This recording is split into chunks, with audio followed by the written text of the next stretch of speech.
लखनऊ के प्रसिद्ध शॉपिंग गंतव्य फन रिपब्लिक में 23 से 25 मई के बीच आयोजित 3 दिवसीय मैंगो फेस्टिवल का शानदार समापन हुआ, जहां पहले दिन मैंगो फेस्ट तो दूसरे दिन लखनऊ के कोने कोने से आए बच्चों ने अतरंगी वस्त्रों को पहनकर रैप वॉक किया, जबकि अंतिम दिन मैंगो से अनेक प्रकार की डिशेज बनाकर महिलाओं ने सबका दिल जीता।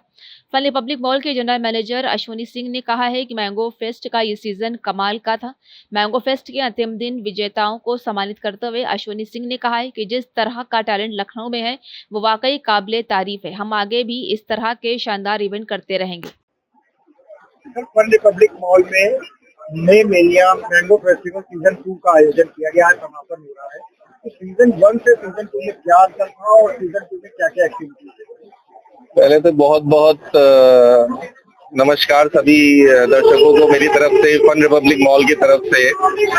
ये हमारा जो सीजन 2 स्टार्ट हुआ है ऑन 23 अगस्त, और आज हमारा जो एंडिंग सेरेमनी, फेयरवेल सेरेमनी जिसको हम बोल सकते हैं, it will be but not the farewell, will soon do it again next year. तो major difference if I start from season 1 and season 2, तो पहले हमने इसको ट्राई किया last year because mango has been a very good product of UP and जो बहुत ही ज्यादा beloved fruit है लखनऊ वासियों के लिए। तो हमारा प्रायोरिटी ये रहा कि हम वी शुड डू समथिंग, ऐसा कुछ करें कि लोगों को एक छत के नीचे डिफरेंट टाइप ऑफ वैरायटीज मिलती हैं, लाइक 36-40 प्लस मैंगोज हमने रखे, अब जैसा कि देख सकते हैं मेरे पीछे, और लोग एक जगह शोकेस करें। अब ये तो हमने किया सीजन 1 में, द सेम सीजन 2 में हमें उसको भी इलैबोरेट करके करना था, बट फैमिलीज आती हैं, किड्स आते हैं, फिर उसके बाद हमें क्या और एक्स्ट्रा करना है। लास्ट ईयर से इस साल, लास्ट ईयर कम लोगों को अवेयरनेस थी, इस बार अवेयरनेस भी बढ़ गई है। नाउ हमारे पास एक किड्स फेस्टिवल जो हमने कल ऑर्गेनाइज किया, जिसका भी आपने एंडिंग सेरेमनी देखा, जिसमें प्राइज डिस्ट्रीब्यूशन था, डिफरेंट एज ग्रुप के लोगों ने, बच्चों ने पार्टिसिपेट किया, different types of varieties of uniforms दे, और एक एंथुसियास्टिक जो एनवायरनमेंट क्रिएट हुआ। पैशनेट थे लोग कि हमें फन रिपब्लिक जाना है, वहां पे परफॉर्म करना है, अवार्ड्स लेने हैं। एंड ऐसा नहीं था कि limited only to kids, what for families. अभी पेरेंट्स भी आए हैं, उनके अलॉन्ग विद देम उनके मदर हैं, तो मदर के लिए हमने just like you can see, अभी एक हमारा शेफ कंपटीशन चल रहा है जिसमें एक राउंड हम लोगों ने कंप्लीट किया है, एंड उसके बाद अभी प्राइज डिस्ट्रीब्यूशन भी एनलिस्टेड है, सेकेंड राउंड चल रहा है। इसको भी हमने एक इलेबोरेट किया कि हम कोई ऐसा डिश नहीं बनाते हैं, लेट इट बी कंजर्वेटिव, कि मैंगो से रिलेटेड फेस्टिवल है, we should do like mango से रिलेटेड कुछ प्रोडक्ट। तो every you can see the families एक एक करके अपने अपने variety of dishes they have presented, and we have our chief selector basically our Nandini ji, जो अवार्ड फंक्शन में, and she will be judging कि कौन सा बेस्ट ऑफ द डिशेस रहेगा। So will not limit it to only a mango festival. It becomes a mango mania what we have presented, wherein people from all the skirts of Lucknow and outside have participated, not only from the first day, second kids day and today's chef competition. तो overall एक जश्न वाला माहौल हमने create करने की कोशिश की है, जिसमें जो भी हमारे कस्टमर्स हैं, not limited to shopping, not limited to our cinema, एक मॉल में भी कुछ एंथुसियाज्म, हैपनिंग और पैशनेट एनवायरनमेंट रहे, जिसको हम आगे भी जारी रखना चाहेंगे, because family is always our priority की हमारे मॉल में है, और उनके लिए हम क्या नया कर रहे हैं अपार्ट फ्रॉम शॉपिंग एक्सपीरियंस। तो जुलाई, अगस्त, there are another, I will speak something की स्पोर्ट्स चैंपियन का एक इवेंट हमने जून में ऑर्गेनाइज कर रखा है। तो मैं चाहूंगा आपके माध्यम से लोगों को ये पता चले कि फन रिपब्लिक फिर से आना है। वो थोड़ा 10-12 दिन का इवेंट है, जो स्पोर्ट्स लवर है, फैमिलीज स्पोर्ट लवर है, किड्स के जो टैलेंट है, वो एक बार फिर से यहाँ पे शोकेस करें, and obviously we will reward them. हम चाहते हैं लोग हमारे आए और हमारे से अवार्ड भी ले, और हमारा भी नाम हो कि fun republic is the platform which is giving the best thing from our side, from to Lucknow people. आगे भी जारी रखेंगे और आपसे भी बात करते रहेंगे।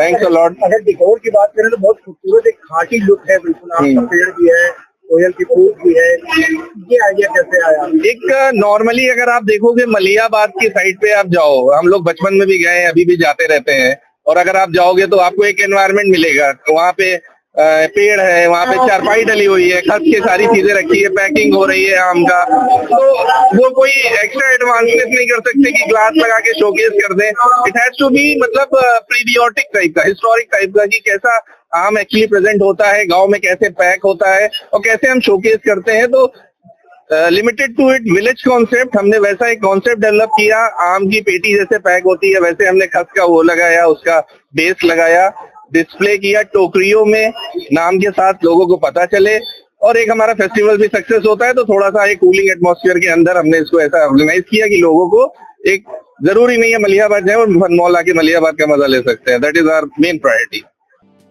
लखनऊ के काकोरी इलाके के संकरा गांव में जेसीबी ऑपरेटर की हत्या कर दी गई है। उसका शव तालाब में जेसीबी के नीचे दबा हुआ मिला है। घटना सोमवार सुबह 7:30 बजे की बताई जा रही है, जहां उसकी पहचान शेख सादी गांव के 24 वर्षीय राज कश्यप के रूप में हुई है। संकरा गांव की नई कॉलोनी में ग्राम समाज का तालाब है।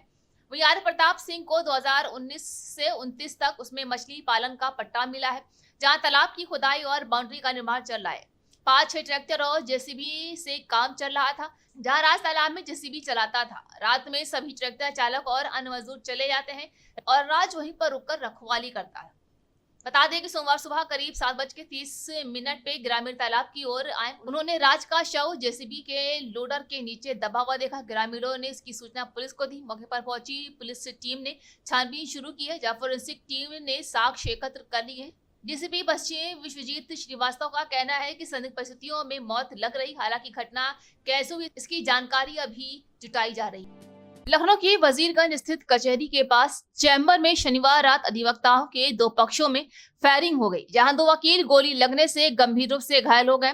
पुलिस ने दोनों पक्षों की तहरीर पर मुकदमा दर्ज कर लिया है, जहां पुलिस जांच में सामने आया है कि पूरा विवाद जुए की मुखबरी के शक में हुआ था। वजीरगंज कचहरी परिसर के बगल में स्थित एडवोकेट दीप सिंह के चैम्बर में शनिवार रात करीब 11:30 पे वकीलों के 2 गुटों में फायरिंग हुई।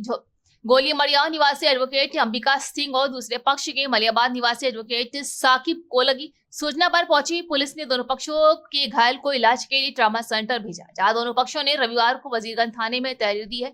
पुलिस ने मुकदमा दर्ज कर लिया है और आगे की कार्रवाई कर रही है। आपको बता दें कि इंस्पेक्टर वजीरगंज राजेश त्रिपाठी ने बताया है कि दोनों पक्षों की तरफ से करीब 5 राउंड फायरिंग की गई। मौके से कई खोखे बरामद किए गए। घटना में अंबिका के पेट, पैर, पीठ और साकिब के बाएं गाल, कंधा, हाथ और पैर में गोली के छर्रे लगे हैं। दोनों का इलाज ट्रामा सेंटर में चल रहा है और हालत स्थिर बताई जा रही है। दोनों पक्षों के बीच पिछले साल भी झगड़ा हुआ था, जहां दोनों में जमकर मारपीट हुई। उस दौरान एक दूसरे के खिलाफ मुकदमा दर्ज कराया गया था। जुए को लेकर ही दोनों पक्षों में फिर से झगड़ा हो गया। लखनऊ के आशियाना क्षेत्र में एक किशोरी के साथ उसके कोचिंग के साथी छात्रों ने छेड़छाड़ की। कोचिंग सेंटर में पढ़ने वाली 11वीं की छात्रा का फोटो 2 सहपाठियों ने खींच लिया। उनमें से एक छात्र ने छात्रा पर मिलने का दबाव बनाया, जहां मना करने पर वो इंस्टाग्राम पर अश्लील टिप्पणी करने लगा। इस मानसिक उत्पीड़न के कारण छात्रा के 10वीं की परीक्षा में अंक कम आए। 18 मई को छात्रा ने अपने सभी सोशल मीडिया अकाउंट बंद कर दिए। इसके 1 घंटे बाद ही आरोपियों ने इंस्टाग्राम पर एक फर्जी ID बनाकर छात्रा का फोटो वायरल कर दिया। छात्रा के एक दोस्त ने इसकी जानकारी उसकी मां को दी, जहां आशियाना थाना प्रभारी छत्रपाल सिंह ने बताया है कि पीड़िता की मां की शिकायत पर आरोपी छात्रों के खिलाफ मुकदमा दर्ज कर लिया गया है। IT एक्ट समेत अन्य धाराओं में कार्रवाई की जा रही है। सऊदी अरब, जो अपनी इस्लामिक परंपराओं और सख्त शरीयत कानूनों के लिए जाना जाता है, अब एक बड़े बदलाव की ओर बढ़ रहा है। जी हाँ, 73 साल से चली आ रही शराब की सख्त पाबंदी में ढील देते हुए सरकार ने 2026 से चुनिंदा स्थानों पर शराब की बिक्री और सीमित सेवन की अनुमति देने का फैसला लिया है। ये कदम विजन 2030 योजना का एक हिस्सा भी है, जिसका लक्ष्य देश को पर्यटन और वैश्विक निवेश का केंद्र बनाना है।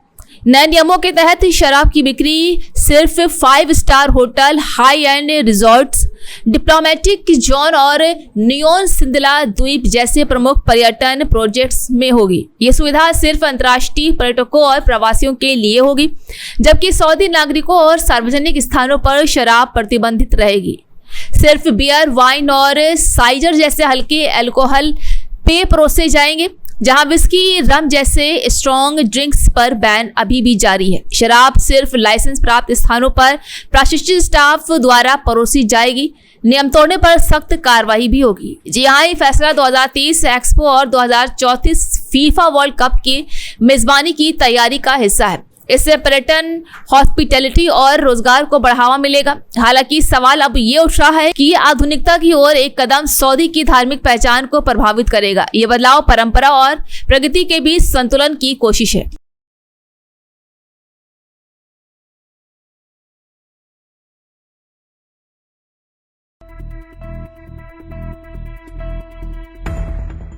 देश में एक बार फिर कोविड-19 के मामलों में बढ़ोतरी देखी जा रही है, जिसके मद्देनजर केंद्र सरकार ने सतर्कता बढ़ा दी है।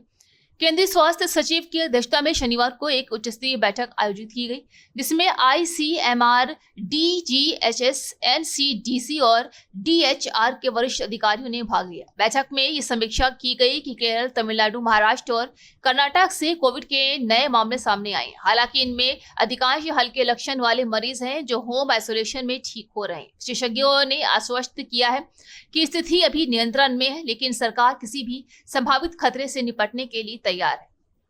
जी हां, महाराष्ट्र से आया ताजा आंकड़ा चिंताजनक है, जहां राज्य में शनिवार को 47 नए मामले दर्ज हुए हैं। 4 मरीजों की मौत हुई है, जिनमें सभी मुंबई में सबसे ज्यादा 30 केस, पुणे में 7, ठाणे में 6 और नवी मुंबई में 3 और नागपुर में 1 मिला है। जहां राज्य में कुल सक्रिय मरीजों की संख्या 166 हो गई है। अब तक जनवरी से राज्य में 257 केस और 87 रिकवरी दर्ज की गई है। मृतकों में ठाणे का एक 21 वर्षीय युवक के 70 वर्षीय हृदय रोगी, मुंबई की 14 वर्षीय लड़की भी शामिल है।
कांग्रेस सांसद शशि थरूर ने शनिवार को कहा है कि हमें बताया कि भारत ने किस तरह से पहलगाम में हुए आतंकी हमले के बाद कड़ा जवाब दिया है। न्यूयॉर्क में भारतीय दूतावास में बोलते हुए थरूर ने कहा कि भारत ने जोर से और समझदारी से वार करने का फैसला किया, जहां भारत ने पाकिस्तान में मौजूद आतंकी कैंपों को निशाना बनाया।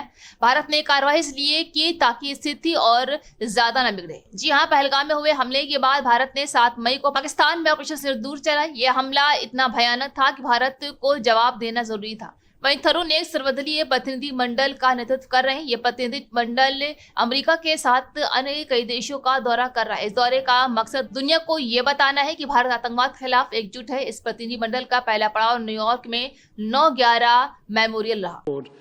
And we knew what was happening. India replied immediately that we would not let this go unanswered. I don't work for the government, as you know. I work for an opposition party. But I myself authored an op-ed in one of India's leading papers, the Indian Express, within a couple of days, saying the time had come to hit hard but hit smart. And I'm pleased to say that's exactly what India did. On the night of the 6th, 7th of May, it was 6th here, it was 7th for us, at 1:05 in the morning, a time chosen deliberately to avoid any risk of too many civilians wandering about or any collateral damage, very precise and calibrated strikes took place on 9 specific known terrorist bases, headquarters and launch pads. Those included those of the Lashkar-e-Taiba in a place called Muridke, those of the Jaish-e-Mohammed, the organization that is responsible, amongst other things, for the murder of Daniel Pearl, some of you knew in New York, and others, Jaish-e-Mohammed in Bahawalpur, and in Muzaffarabad, which is in Pakistan, the Pakistani-occupied part of Kashmir, there were no less than 3 different terror organizations which had their bases there: Harkatul Ansar, Harkatul Mujahideen, and others. And so India sent a clear message, number one, that it was not going to take terror lying down, it would answer, but equally that by delivering very precisely calculated, calibrated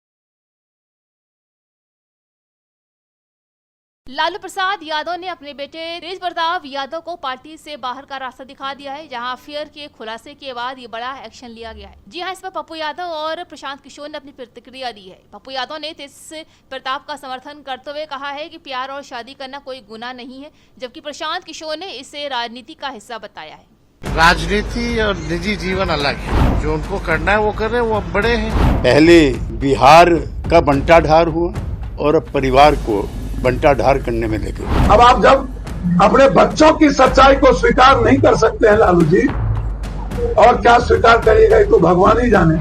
राजनीति महत्वाकांक्षा के चलते किसी को बलि का बकरा नहीं बनाइए।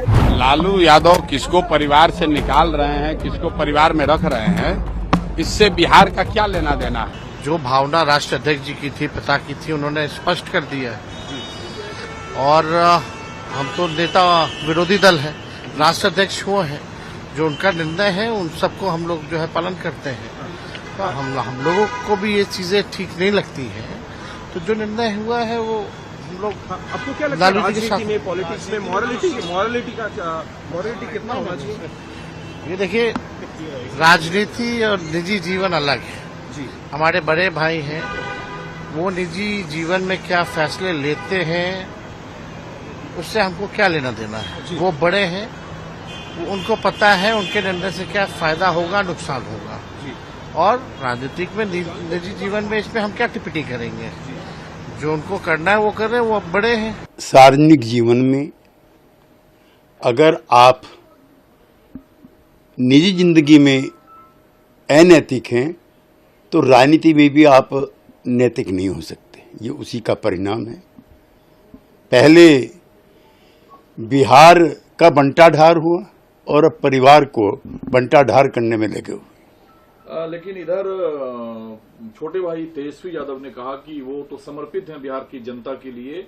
निजी जीवन में वो क्या फैसला लेते हैं तेज प्रताप यादव, ये उनका अपना फैसला होगा, लेकिन परिवार के मूल्यों के साथ समझौता नहीं किया जा सकता। नहीं, निजी जिंदगी और सार्वजनिक जिंदगी पॉलिटिकल आदमी की अलग अलग नहीं होती है। जो निजी जिंदगी में करप्ट है, अनैतिक है, वो राजनीति में शुद्ध हो ही नहीं सकता। इस तरह से लालू जी ने पार्टी से निकाल दिया। मैंने पहले भी कहा कि यह कोई गुनाह नहीं है कि एक प्रेम को सच्चाई के साथ समाज के बीच लाए और अपने जीवन में खुशियों को उन्होंने शादी के रूप में लोगों को बताया। ये गलत नहीं था। हाँ, ये अलग बात है कि आप पहले परिवार और लालू यादव जी नहीं जानते थे क्या? ये नहीं पता था? सबको पता था। एक बार की घटना नहीं है, ये पहले भी आ चुका है।